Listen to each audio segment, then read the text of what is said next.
Hello students, let's start our next topic, national political parties. There are two types of parties, national party and state parties. In this video, we will study about national parties. क्या होती है national party? There are some country-wide parties which are called national parties. These parties have their units in various states, but by and large, all these units follow the same policies, programs and strategies that is decided at the national level. For example देखो जैसे BJP है या कांग्रेस है, ये तो है नहीं कि एक या दो स्टेट में है, ये हर स्टेट में आपको देखने को मिलेगी ये पार्टीज़। लेकिन जो इनकी जो पॉलिसीज़ होती है, जो प्रोग्राम्स होते हैं, वो इनकी सेम फॉलो करते हैं सारे, और वो डिसाइड होती है नेशनल लेवल पे। Every party in the country has to register with the election commission. ये हमने पिछली वीडियो में भी देखा था। 750 ऐसी पार्टीज़ है जिनको रजिस्टर किया गया इलेक्शन कमीशन के द्वारा। लेकिन कुछ पार्टीज़ ऐसी होती है जिनको रिकॉग्नाइज किया गया है इलेक्शन कमीशन के द्वारा, वो होती है नेशनल पार्टी या स्टेट पार्टी। अब रजिस्टर और रिकॉग्नाइज में डिफरेंस है, और इन पार्टी जो रिकॉग्नाइज पार्टी होती है, इनको क्या होता है, इनको एक अपना अलग से यूनिक सिंबल होता है इनका। These parties are given a unique symbol. Only the official candidates of that party can use that election symbol. Parties that get this privilege and some other special facilities are recognized by the Election Commission for this purpose. That is why these parties are called recognized political parties.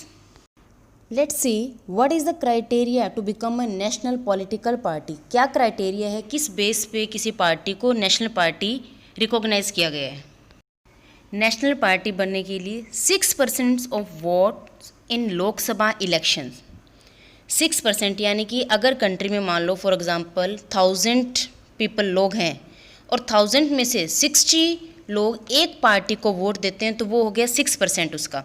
तो 6% of vote in Lok Sabha election और 6% of votes in assembly election in 4 states. Assembly election कौन से है, जो हर state में जो CM के लिए इलेक्शन होते हैं वोट, उनमें 6%। ये बीच में देखो और लिखा हुआ है, इन दोनों में से तो कोई एक हो।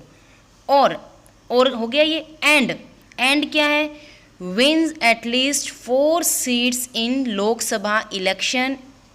लोकसभा इलेक्शन में उसे 4 सीट मिली हो उस पार्टी को, is recognise as a national party. फिर से एक बार देखो, 6% of vote in Lok Sabha election या 6% of vote in assembly election in 4 state, किसी भी 4 स्टेट में, चाहे पंजाब हो, हरियाणा, राजस्थान या उत्तर प्रदेश, कोई भी ऐसी 4 स्टेट हो जहाँ उसे 6% वोट मिले हो, तो ही ये क्राइटेरिया फुलफिल होगा। And win at least 4 seat in Lok Sabha election, is recognise as a national party.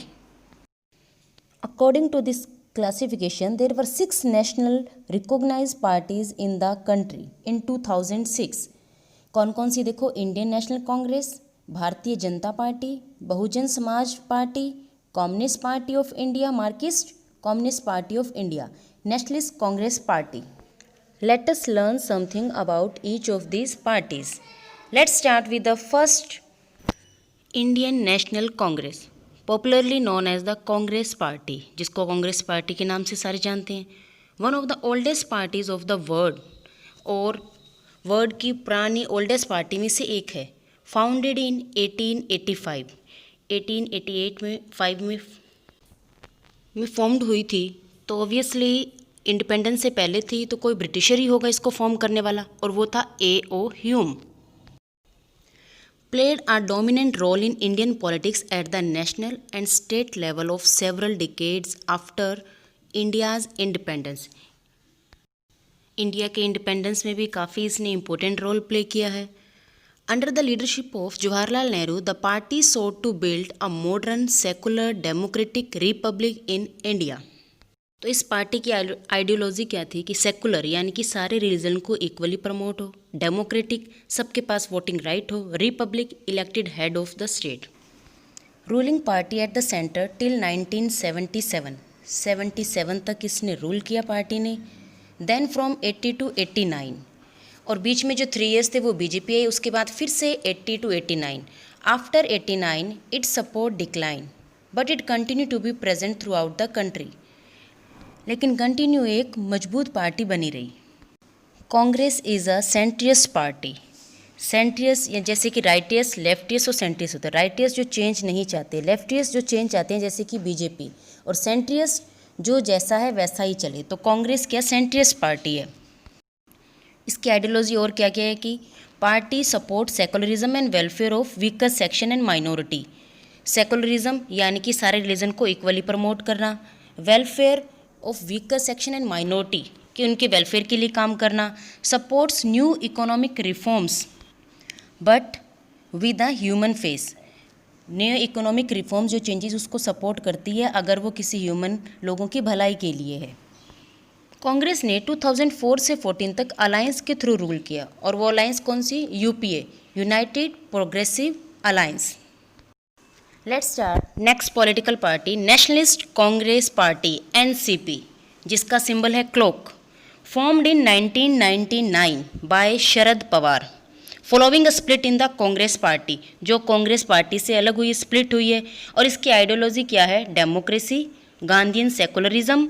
Democracy, Gandhian secularism क्या है, गांधी जी के थॉट्स जो रिलीजन को पॉलिटिक्स से अलग नहीं किया जा सकता, जैसे कि इक्विटी यानी कि इक्वालिटी, सोशल जस्टिस यानी कि सोसाइटी के हर ग्रुप को जस्टिस मिले, and federalism. wants that high offices in government be confined to natural born citizen of the country। कहीं ना कहीं ये सबसे बड़ा रीज़न रहा है इसका कांग्रेस से अलग होने का।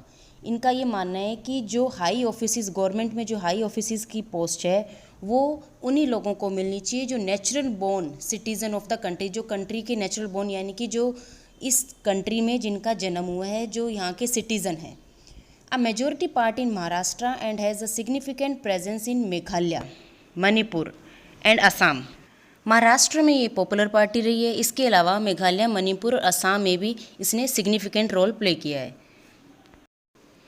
महाराष्ट्र में जो कोलिशन बनाया गया उसमें इसने इम्पोर्टेंट रोल प्ले किया है। Since 2004 a member of UPA, और 2004 से ये यूपीए का मेंबर रहा है। यूपीए को सपोर्ट करता है which is led by INC.